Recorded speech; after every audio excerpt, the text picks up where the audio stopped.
Adrien, on doit tenir combien de temps pour le documentaire en média?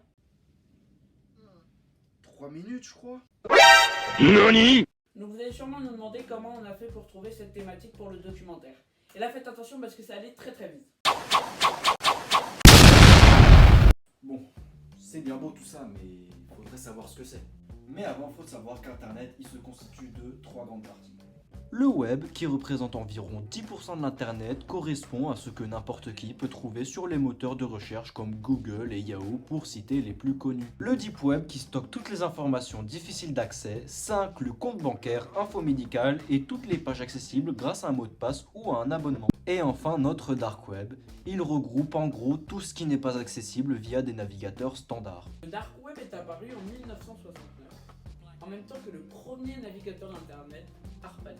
Mais très vite après l'invention d'ARPANET, on a observé la création de réseaux cachés et obscurs. Le Dark Web a été inventé par le gouvernement américain pour pouvoir communiquer avec ses espions en toute discrétion, sans pouvoir être tracé. Mais avec le temps, différents types d'usages ont vu le jour. Peut être utilisé de manière positive, comme par exemple dans les pays où beaucoup de réseaux sociaux sont censurés pour permettre aux personnes de s'exprimer en toute sécurité. Ou bien de manière négative avec le développement de marchés noirs tels que Silk Road. Mais dis-moi Adrien, qu'est-ce qu'on trouve sur le dark web? Mais oui Anis, très bonne question! Beaucoup de gens, quand le mot Dark Web traverse l'esprit, pensent directement à « c'est le repère des criminels, il n'y a que des trucs illégaux dessus ».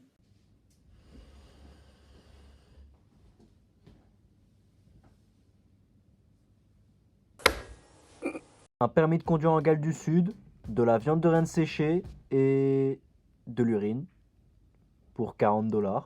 Non, bien sûr, le Dark Web est aussi le paradis des plus tordus de la planète.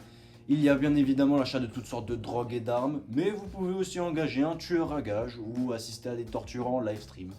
Donc pour voir les magnifiques choses que mon collègue complètement inconscient Adrien vous a énumérées, il faut savoir accéder au Dark Web. Et là, comme vous le savez, c'est la partie extrêmement technique où il faut être un hacker confirmé pour pouvoir y accéder.